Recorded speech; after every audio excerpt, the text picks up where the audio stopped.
Hello friends, ओम श्री गणेशाय नमः। आप सभी का स्वागत है आपके अपने यूट्यूब चैनल पर। फ्रेंड्स, आज हम आपको इस वीडियो में बताने जा रहे हैं पद्म पुराण के अनुसार वैशाख मास महात्म के चौथे अध्याय के बारे में। फ्रेंड्स, वीडियो शुरू करने से पहले आपसे रिक्वेस्ट है, अगर आप हमारे चैनल पर नए हैं और आपने अभी तक हमारे चैनल को सब्सक्राइब नहीं किया है तो प्लीज सब्सक्राइब कीजिएगा चैनल को, साथ ही प्रेस कीजिएगा बेल आइकन को, जिससे नए वीडियो से रिलेटेड नोटिफिकेशन आपको तुरंत प्राप्त हो सके। और वीडियो पसंद आने पर वीडियो को लाइक और शेयर जरूर कीजिएगा ताकि सभी भक्तों को इस वीडियो का लाभ प्राप्त हो सके। और कमेंट बॉक्स में जय श्री कृष्णा जरूर लिखिएगा। वैशाख मास महात्म सब प्रकार के विघ्नों का नाश करने वाले तथा सारी सृष्टि का पालन करने वाले श्री गणेश जी तथा ज्ञान की दाता श्री सरस्वती जी, सब पुराणों के कर्ता श्री व्यास जी तथा श्री गुरुदेव के चरण कमलों में नमस्कार करके भगवान की श्रद्धा और भक्ति रस में डूबे हुए वैशाख मास महात्म की कथा कहती हूँ। वैशाख मास महात्म चतुर्थ अध्याय प्रारंभ। अम्बरीश ने पूछा, मुने, वैशाख माह के व्रत का क्या विधान है? इसमें किस तपस्या का अनुष्ठान करना पड़ता है? क्या दान होता है? कैसे स्नान किया जाता है? और किस प्रकार भगवान केशव की पूजा की जाती है? ब्रह्मश्री, आप श्री हरि के प्रिय भक्त तथा सर्वज्ञ हैं, अतः कृपा करके मुझे ये सब बातें बताइए। नारद जी ने कहा, साधु श्रेष्ठ सुनो, वैशाख मास में जब सूर्य मेष राशि पर चले जाएं तो किसी बड़ी नदी में, नदी रूप तीर्थ में, नद में, सरोवर में, झरने में, देव कुंड में, स्वतः प्रातः हुए किसी भी जलाशय में, बावड़ी में अथवा कुएं आदि पर जाकर नियम पूर्वक भगवान श्री विष्णु का स्मरण करते हुए स्नान करना चाहिए। स्नान के पहले श्लोक का उच्चारण करना चाहिए, यथा ते माधवो मासो वल्लभो मधुसूदन प्रातः स्नानेन में तस्मिन फलदय पापहा भव। अर्थात मधुसूदन माधव मास वैशाख माह आपको विशेष प्रिय है, इसलिए इसमें प्रातः स्नान करने से आप शास्त्रोक्त फल देने वाले हो और मेरे पापों का नाश कर दें। इस प्रकार कहकर मौन भाव से उस तीर्थ के किनारे अपने दोनों पैर धो लें, फिर भगवान नारायण का स्मरण करते हुए विधि पूर्वक स्नान करें। स्नान की विधि इस प्रकार है, विद्वान पुरुष को मूल मंत्र पढ़कर तीर्थ की कल्पना कर लेनी चाहिए। ओम नमो नारायण, यह मंत्र ही मूल मंत्र कहा गया है। पहले हाथ में कुछ लेकर विधि पूर्वक आचमन करें तथा मन और इंद्रियों को संयम में रखते हुए बाहर भीतर से पवित्र रहें। फिर 4 हाथ का चौकोर मंडल बनाकर भगवती श्री गंगा जी का आह्वान करें। गंगे, तुम भगवान श्री विष्णु के चरणों से प्रकट हुई हो। श्री विष्णु ही तुम्हारे देवता हैं, इसलिए तुम्हें वैष्णवी कहते हैं। देवी, तुम जन्म से लेकर मृत्यु तक समस्त पापों से मेरी रक्षा करो। स्वर्ग, पृथ्वी और अंतरिक्ष में कुल 3.5 करोड़ तीर्थ है, ऐसा वायु देवता का कथन है। माता जानवी, वे सभी तीर्थ तुम्हारे अंदर मौजूद हैं। देवलोक में तुम्हारा नाम नंदिनी और नलिनी है। इसके सिवा दक्षा, पृथ्वी, व्यगंगा, विश्वकाया, शिवा, अमृता, विद्याधरी, महादेवी, लोक प्रसादिनी, क्षेमंकरी, जानवी, शांता और शांति प्रदायिनी आदि तुम्हारे अनेकों नाम हैं। स्नान के समय इन पवित्र नामों का कीर्तन करना चाहिए। इससे त्रिपद गामिनी भगवती गंगा उपस्थित हो जाती है। 7 बार उपयुक्त नामों का जप करके संपुट के आकार में दोनों हाथों को जोड़कर उनमें जल लें और 4, 6 या 7 बार मस्तक पर डालें। इस प्रकार स्नान करके पूर्वत मृत्तिका मिट्टी को भी विधिवत अभिमंत्रित करे और उसे शरीर पर लगाकर नहा ले। मृत्तिका को अभिमंत्रित करते समय कहें, वसुंधरे, तुम्हारे ऊपर अश्व रथ चला करते हैं। भगवान श्री विष्णु ने भी वामन अवतार धारण करके तुम्हें एक पैर से नापा था। मृत्तिके, मैंने जो बुरे कर्म किए हों, मेरे उन पापों को तुम हर लो। देवी, सैकड़ों भुजाओं वाले भगवान श्री विष्णु ने वराह का रूप धारण करके तुम्हें जल से बाहर निकाला था। तुम संपूर्ण लोकों की उत्पत्ति के लिए अरणी के समान हो। अर्थात जैसे अरणी काष्ठ से आग प्रकट होती है, उसी प्रकार तुमसे संपूर्ण लोक उत्पन्न होते हैं। सुव्रती, तुम्हें मेरा नमस्कार है। इस प्रकार स्नान करने के पश्चात विधि पूर्वक आचमन करके जल से बाहर निकले और 2 शुद्ध श्वेत वस्त्र, धोती, चादर धारण करे। तदंतर त्रिलोकी को तृप्त करने के लिए तर्पण करे। सबसे पहले श्री ब्रह्मा का तर्पण करे, फिर श्री विष्णु, श्री रुद्र और प्रजापति, तत्पश्चात देवता, यक्ष, नाग, गंधर्व, अप्सरा, असुरगण, क्रूर सर्प, गरुड़, वृक्ष, जीव जंतु, पक्षी, विद्याधर, मेघ, आकाशचारी जीव, निराधार जीव, पापी जीव तथा धर्मपरायण जीवों को तृप्त करने के लिए मैं जल का अर्पण करता हूँ। यह कहकर उन सबको जलांजलि दे। देवताओं का तर्पण करते समय यज्ञोपवीत को बाएं कंधे पर डाले रहें। तत्पश्चात गले में माला की भांति कर ले और दिव्य मनुष्यों, ऋषि पुत्रों तथा ऋषियों का भक्ति पूर्वक तर्पण करें। सनक, सनंदन, सनातन और सनत कुमार ये दिव्य मनुष्य हैं। कपिल, आसुरी, बोड़ू तथा पंचशिख ये प्रधान ऋषि पुत्र हैं। ये सभी मेरे दिए हुए जल से तृप्त हों, ऐसा कहकर उन्हें जल दें। इसी प्रकार मरीच, अत्रि, अंगीरा, पुलस्त्य, पुलहु, कृत, प्रचेता, वशिष्ठ, नारद तथा अनन्य देवर्षियों एवं ब्रह्म ऋषियों का अक्षत सहित जल के द्वारा तर्पण करे। इस प्रकार ऋषि तर्पण करने के पश्चात यज्ञोपवीत को दाएं कंधे पर करके बाएं घुटने को पृथ्वी पर टेक कर बैठे। फिर अग्निश्वात, सौम्य, हविष्मान, उष्मप, कव्यवाट, अनल, बहिष्पद, पिता, पितामह आदि तथा मातामह आदि सब लोगों का विधिवत तर्पण करके कहें, जो लोग मेरे बांधव न हो और जो लोग मेरे बांधव हो तथा जो दूसरे किसी जन्म में मेरे बांधव रहे हों, वे सब मेरे दिए हुए जल से तृप्त हो। इसके सिवा और भी जो कोई प्राणी मुझसे जल की अभिलाषा रखते हो, वे भी तृप्ति लाभ करे। यूं कहकर उनकी तृप्ति के उद्देश्य से जल गिराना चाहिए। तत्पश्चात विधि पूर्वक आचमन करके अपने आगे कमल की आकृति बनावे और सूर्य देव के नामों का उच्चारण करते हुए अक्षत, फूल, लाल चंदन और जल के द्वारा उन्हें यत्न पूर्वक अर्घ्य दान करते समय कहें, भगवान सूर्य, आप विश्व रूप और ब्रह्म स्वरूप हो। इन दोनों रूपों में आपको नमस्कार है। आप सहस्त्रों किरणों से सुशोभित और सबके तेज स्वरूप हो। आपको सदा नमस्कार है। भक्त वत्सल, रुद्र रूपधारी आप परमेश्वर को बारंबार नमस्कार है।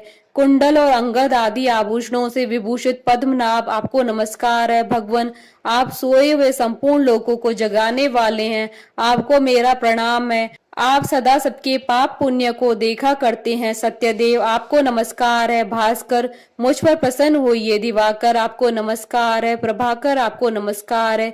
इस प्रकार सूर्य देव को नमस्कार करके 7 बार उनकी प्रदक्षिणा करे। फिर द्विज, गो और सुवर्ण का स्पर्श करके अपने घर जाएं।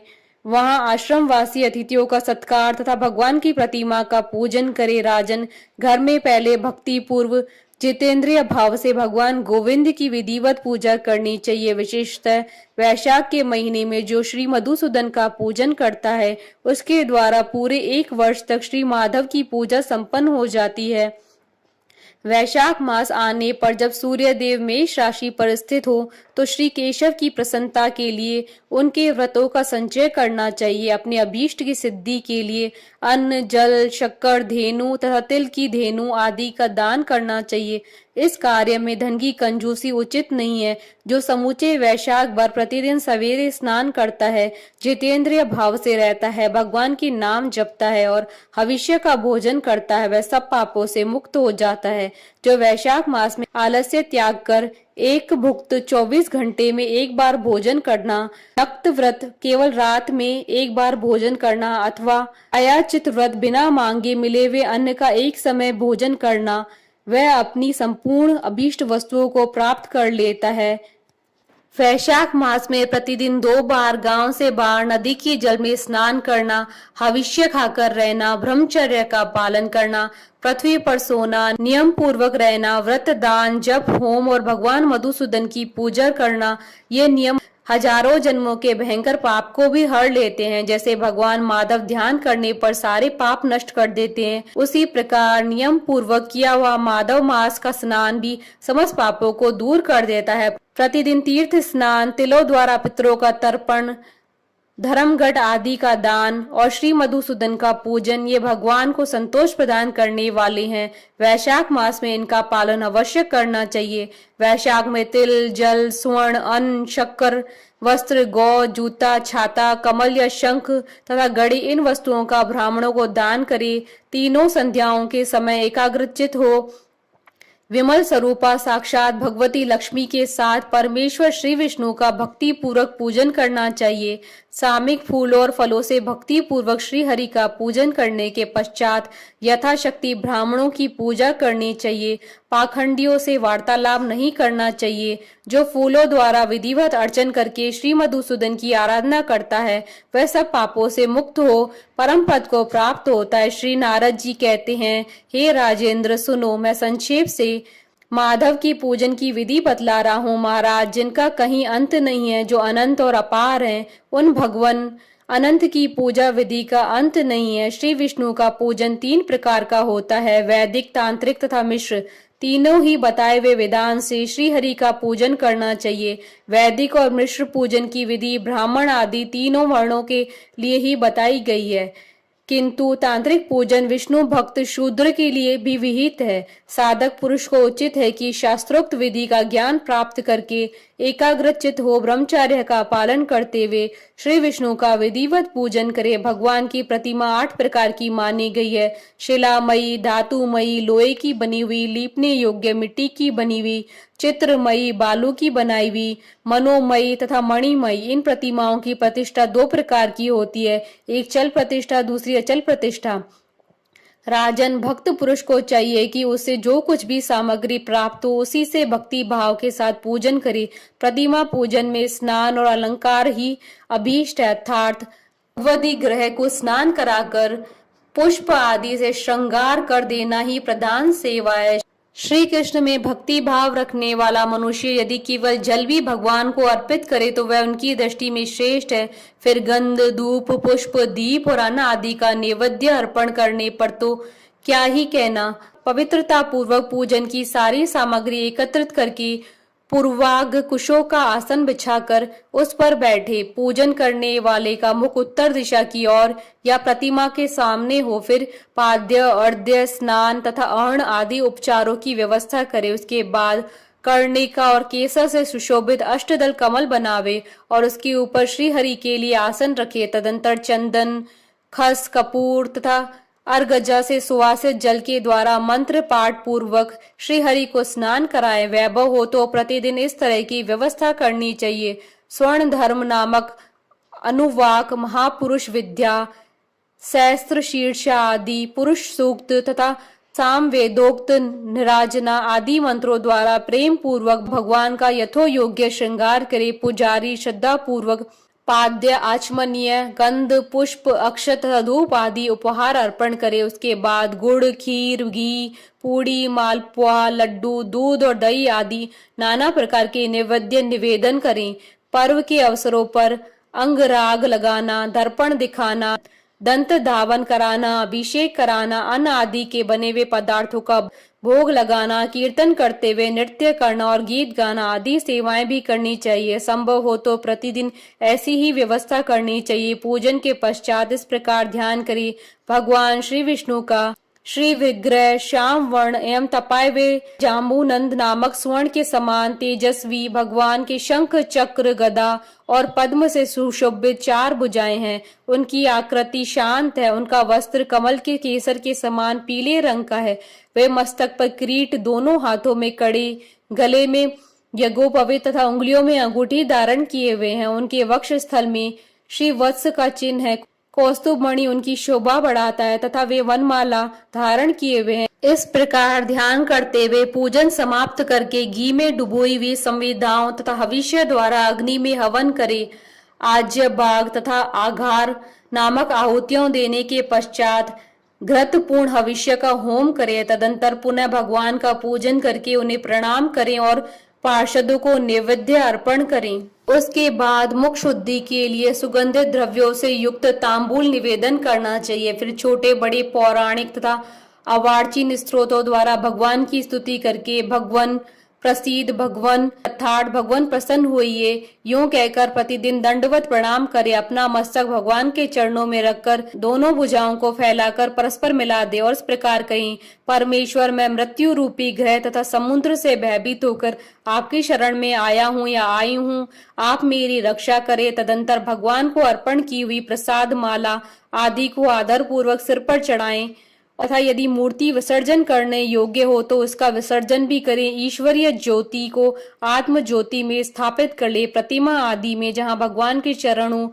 वहीं श्रद्धा पूर्वक पूजन करना चाहिए तथा मन में यह विश्वास रखना चाहिए कि जो संपूर्ण भूतों में तथा मेरी आत्मा में भी रम रहे हैं वे ही सर्वात्मा परमेश्वर इस मूर्ति में विराजमान है। इस प्रकार वैदिक तथा तांत्रिक क्रिया योग के मार्ग से जो भगवान की पूजा करता है वह सब ओर से अभीष्ट सिद्धि को प्राप्त होता है। श्री विष्णु की प्रतिमा स्थापना करके उसके लिए सुदृढ़ मंदिर बनवाना चाहिए तथा पूजा कर्म की सुव्यवस्था के लिए सुंदर फुलवाड़ी भी लगानी चाहिए। बड़े बड़े पर्वों पर तथा प्रतिदिन पूजा कार्य का भली भांति निर्वाह होता रहे, इसके लिए भगवान के नाम से खेत, बाजार, कस्बा और गांव आदि भी लगा देने चाहिए। ऐसा करने से मनुष्य भगवान के सानिध्य को प्राप्त होता है। भगवत विग्रह की स्थापना करने से, सार्वभौम के पद को मंदिर बनवाने से, तीनों लोकों के राज्य को पूजा आदि की व्यवस्था करने से, ब्रह्म लोक को तथा इन तीनों कार्यों के अनुष्ठान से मनुष्य भगवान के सानिध्य को प्राप्त कर लेता है। केवल अश्वमेध यज्ञ करने से किसी को भक्ति योग की प्राप्ति नहीं होती है। भक्ति योग तो वही प्राप्त करता है जो पूर्वोक्त रीति से प्रतिदिन श्री हरि की पूजा करता है। हे राजन, वही शरीर शुभ कल्याण का साधक है जो भगवान श्री कृष्ण को साष्टांग प्रणाम करने के कारण धूलि दूसरित हो रहा है। नेत्र भी वे ही अत्यंत सुंदर और तप शक्ति से संपन्न है जिनके द्वारा श्री हरि का दर्शन होता है। वही बुद्धि निर्मल और चंद्रमा में संलग्न रहती है तथा वही जीवा मधुर भाषणी है जो बारंबार भगवान नारायण का स्तवन किया करती है। स्त्री और शूद्रों को भी मूल मंत्र के द्वारा ही श्री हरि का पूजन करना चाहिए तथा अनन्य वैष्णव जनों को भी गुरु की बताई हुई पद्धति से श्रद्धा पूर्वक भगवान की पूजा करनी उचित है। हे राजन, यह सब प्रसंग मैंने तुम्हें बता दिया।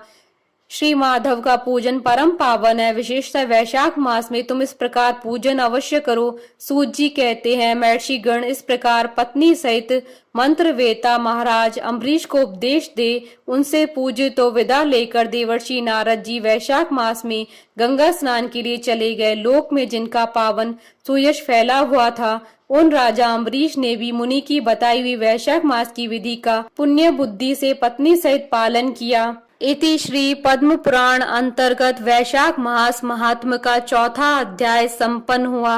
बोलिए भगवान विष्णु की जय, सनातन धर्म की जय। हमारे साथ इस वीडियो में अंत तक बने रहने के लिए आपका धन्यवाद। ओम श्री गणेशाय नमः। जय श्री कृष्णा।